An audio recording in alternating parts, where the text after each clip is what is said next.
organizers. Um, Good afternoon, everyone. I guess that you're having a good time in Singapore, those who are from abroad.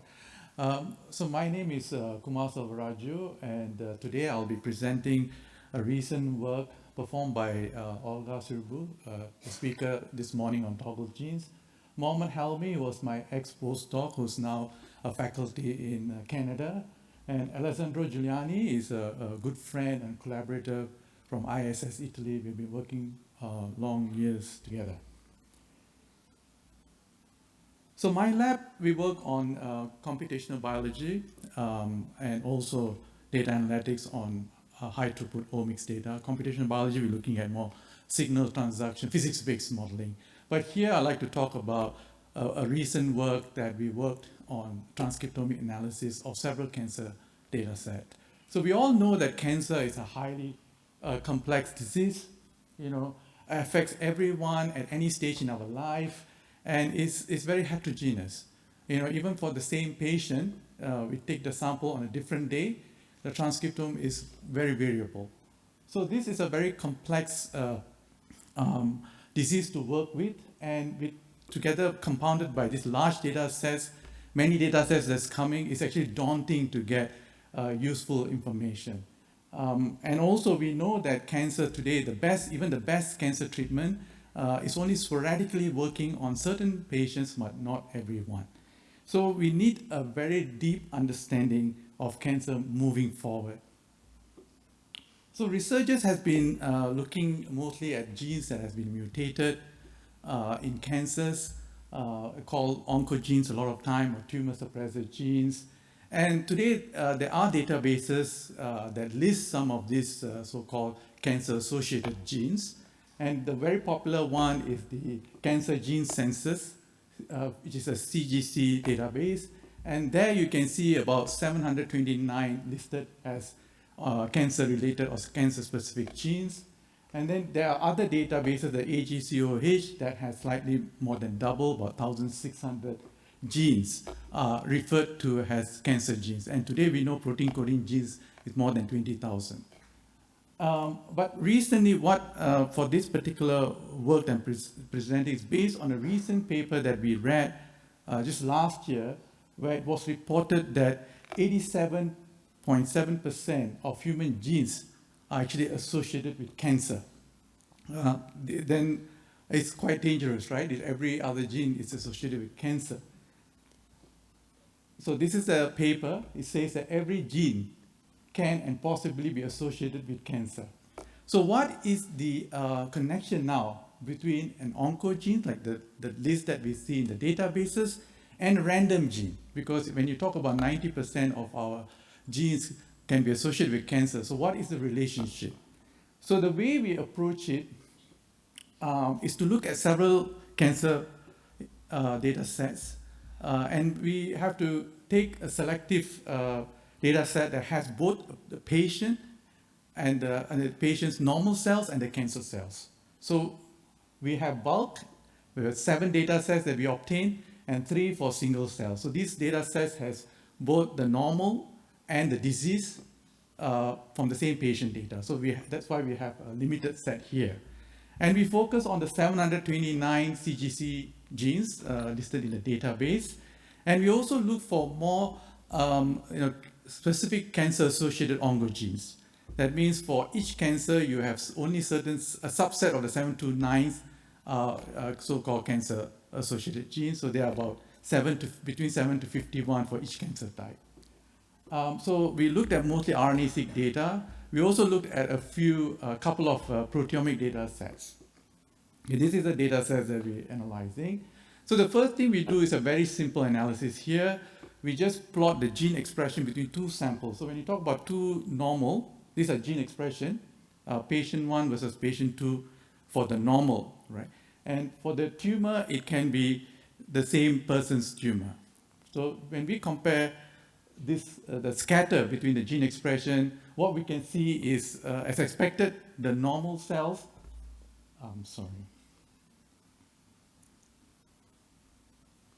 the normal cells are less scatter, and between tumor to tumor, you see more scatter, and between tumor and normal, you also see scatter, right? And and for ovarian cancer, it looks very similar between liver cancer and ovarian cancer.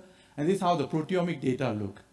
But what we are also interested here is the whole transcriptome are the one, all the dots, and then the cancer census CGC genes are the blue ones, and the CSO, the cancer-specific genes, the smaller subset, are the red one. So what we can see visually from these two data sets is they look invariant. That means if you take any random gene, the expression between the two samples looks almost the same. So this kind of connects to the original paper where 90% of gene can be a cancer-associated gene. And when we look at the correlation, we can also see that the whole transcriptome correlation, in normal to normal tumor and normal to tumor, all genes, CGC genes and the random sample of the CGC genes are also very similar. Right? Within each sample, they are similar. So again, this is demonstrating the whether you take random genes or CGC genes, they are invariant. And these are for other cancer data set. They also look similar. That means whether it's a whole, or you take a random from the whole, or you take the CGC genes or the CSO genes, which are small subset, they look invariant. And this is next, we looked at the PCA plot. So in the PCA plot, these blue lines here and the orange one here are normal and cancer. So you can make a clear, neat differentiation between the normal and the cancer data. And the normal, they are more clustered together. Cancer is more spread because cancers are more variable. But when we look at the random and the CGC number of genes, you can see they come closer. That means they become less variant when you look at them. But if you look at the whole, they are separated. So this is kind of surprising because one would expect the cancer genes are the one should tell the difference, or the oncogenes. But here we see they are very similar to the random genes, and they are all clustered together in the middle. And the same thing we observe for proteomic data set for 2 cancer cell types. And the next thing we did was to look at the similarity analysis and looking at the NJ similarity analysis. And you can see that the whole and the CGC genes, cancer genes, and random genes, CGC size random genes, they all can separate the normal and cancer, and they have similar structure. So again, and then looking at the hierarchical clustering. So all this information up to this point, looking at the scatter plot, looking at the correlation, looking at the PCA, and looking at this sample similarity is telling us that whether you take a random genes from the whole transcriptome, the same size CGC genes, they are invariant. So how can that be? So we want to understand this more deeper. So the next thing we look at is looking at their protein-protein interaction network. As you can see, these are the PPI network for CGC genes, and this is for random, same size, random genes. Now you can see some difference in the structure, how this connectivity of the CGC and the random network is. And we now know that biological networks in general follow power law. So power law is, here is the distribution. Power law basically states that there are few hubs and a lot of nodes, and this structure follows this kind of power law distribution. So we overlay the theoretical power law with the whole transcriptome, random sample CGC size, and CGC. So what we see is again the random and the whole looks similar and closer to the power law. But when we look at the CGC genes, they are a bit offset from the power law. So that is actually pictorially demonstrated here. So in other words, the connectivity of the CGC genes seems to be more than any random. So we start to see some sort of variance here. So next we look at the GO of the CGC genes and the random selection. And we can see that the GO is very different from the random genes, where here you are picking up important cell processes like cell differentiation, cell activation, regulation of cell cycle. All these are associated with cancer. So we pick that up correctly. When in random, you can get like positive regulation of metabolism, something that is really myriad cellular processes. So you don't really see a connection between these two GO. So basically looking at the PPI network and the function of those CGC genes, we are starting to see the difference. The next thing we do was to look at single cell now, because bulk is kind of averaging.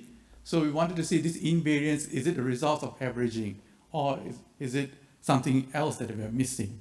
So we naturally went into single cell, and you know that tumor microenvironment, there are many cells in a tumor microenvironment, and so there can be any number of T cells, as you say, dendritic cell, lymphocyte, they're all together with the cancer cells. So when we take a population of cells and do the sampling, we're going to get an average of this. But in single cell, we can try to separate them. So here is the clusters in UMAP of a tumor and also a normal cell. The normal one is in blue and the tumor is in orange. And we did this separation and the clustering, and we were able to identify the different cell types for these clusters. And you can see the proportion for each cluster, how much is cancer and how much is normal. Then we look at the DE genes of this in the single cell between the normal and the cancer. And what we observe when we look at single cell, that we are now able to pick up 5 to 10% of the DE genes. They're actually different between the cancer and normal. And some of them are listed over here. So we start to see some variance that when we look at a single cell level. Again, now we look at the network for the single cell, and you can see that the DE network, this is the DE network, and this is the random network for the single cells. You can see, again, this DE network is more densely connected, more hubs are here. Then the random looks like like the usual few hubs and a lot of nodes. So generally, the cancer differentially expressed genes are more connected. And when you look at the DE genes specific to the cancer genes, you see they are even more connected.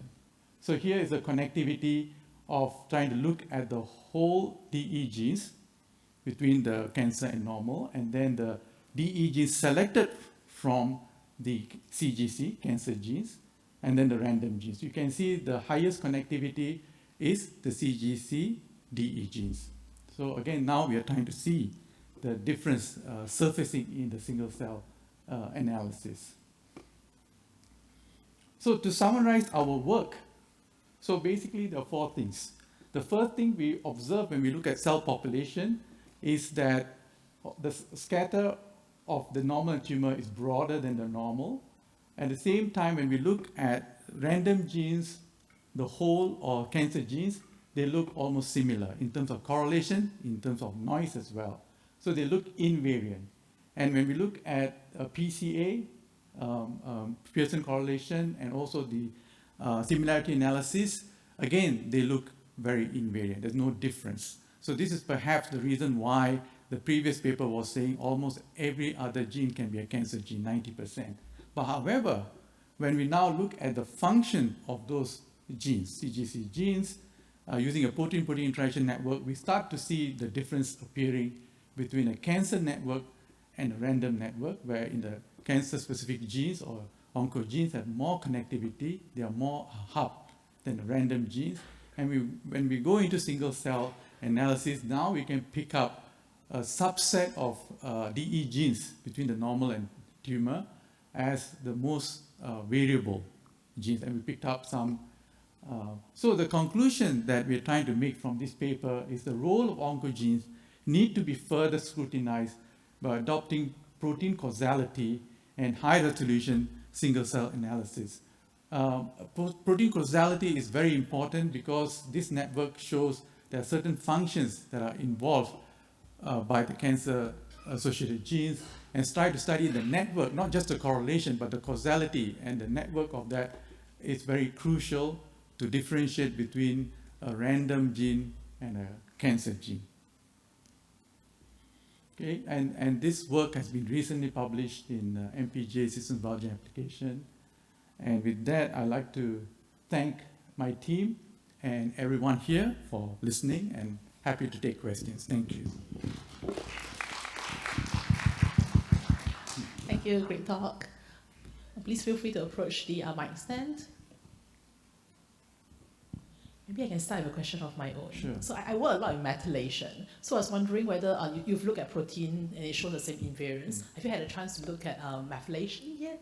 Not yet, but certainly we are interested to look at methylation because, you know, the earlier talk by Olga, we know she showed about toggle genes, and we feel that there's connection because even in this data set there are toggle genes there, right? So, and toggle genes are generally higher in cancer than in a normal cell. So yeah, we are also interested in methylation, but haven't looked at it yet. But we are looking at methylation for the toggle genes as well as you know, the variants and invariants that we speak. This happened by chance. This work, yeah. Thank you for a nice talk. You have focused on the CGC's the connectivity in the protein insertion network. Then I think in this network we can see the topological modules for as the sub-modules of all of the CGC genes.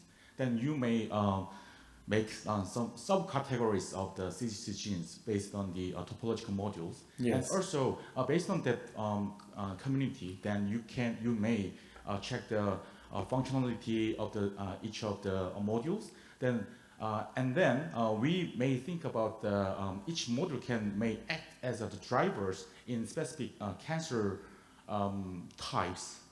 So is there any plan about digging for the CGC with topological parameters?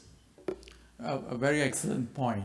Actually, when we started our work, we were looking at more on the deterministic topology-based modeling. So we know that in cancer, the signal transduction can be very differential, right? So whatever pathways that are differential, we have studied this in trail signaling in cancer, because trail signaling is differentiated between cancer and normal. So we have taken the topology way of approach and tried to model, but that's based on literature, right? Because the law of topology is based on what we know about literature. But this is now taking a different angle. So we want to try to merge the two together, because here is an untargeted approach. That means that one we have a prior knowledge of the topology that is differentiated. But here we don't know the topology. Here we look at everything and we try to pick up those things that are unknown and add to the existing topology. So I really thank your point. It's a very valid and important point. Thank you. Yeah.